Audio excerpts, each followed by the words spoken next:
It's grave for me personally and for the members affected, and it's obviously a grave matter in terms of its substance.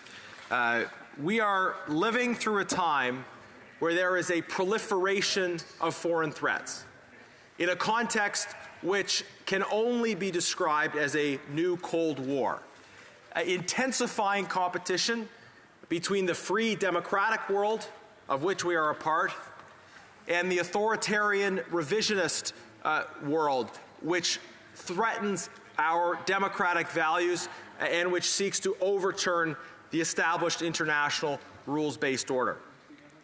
And the core tactic used by our strategic adversaries in this new Cold War is foreign interference.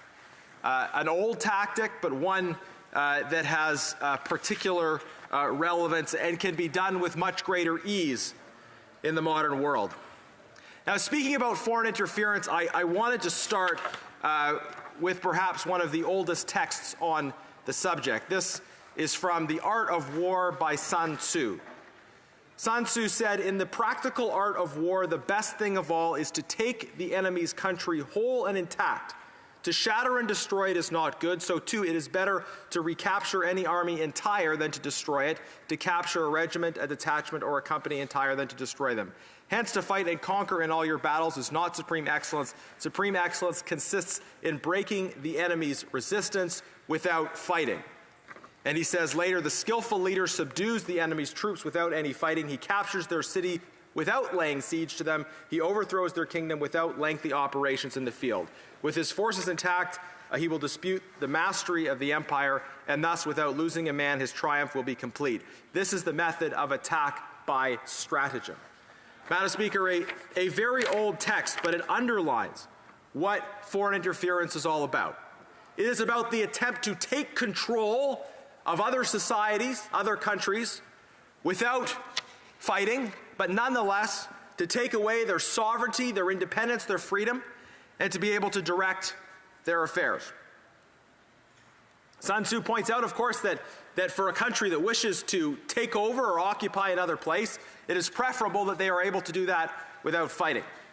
I think we see throughout the history of warfare or conflict among nations the attempt to swallow nations whole without having to fight. And of course, without this avoids the carnage of war, but it is nonetheless destructive to the freedoms of the people who lose their sovereignty as a result. So when we think about threats to our country, they do not just manifest themselves in terms of violence and carnage, they manifest themselves in terms of the attempts of foreign powers to take away our freedom, to take away our sovereignty without fighting. To paraphrase Sun Tzu, to swallow them whole, Madam Speaker. This is what foreign interference is all about. To gradually take control and shape the directions of decisions in our businesses, in our academic institutions, in our schools, at the municipal, provincial, territorial, and national level. We see this time and time again. This has been the subject of much discussion in this place and beyond. Interference in elections, attacks and intimidations against diaspora communities who have come here seeking freedom but continue to face threats from authoritarian governments beyond our shores that are trying to take over our country through the indirect, subtle means of gradually taking control of the direction of our institutions.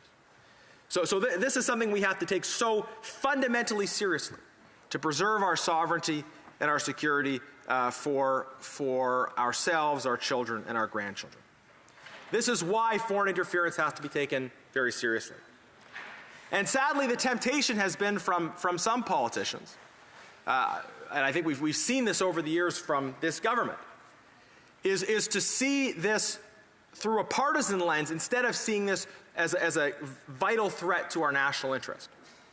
That is, the perception has been, rightly so, that particular foreign governments prefer liberals to conservatives. And as a result of that, the liberals have been reluctant to take action, particularly on interference by the PRC, because that interference manifests itself in the last election in particular as trying to prevent Conservative candidates from getting elected.